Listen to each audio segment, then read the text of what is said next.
Hey everyone, in this video we will see how to use McDonald's app at Drive-Thru, scan, pay and pick up. Method 1. Redeeming deals and rewards.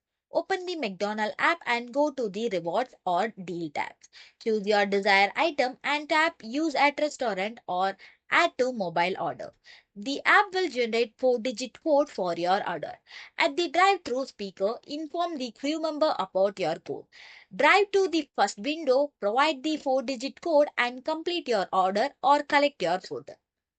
Method 2. Ordering and paying ahead. Open the McDonald's app and tap the Order tab.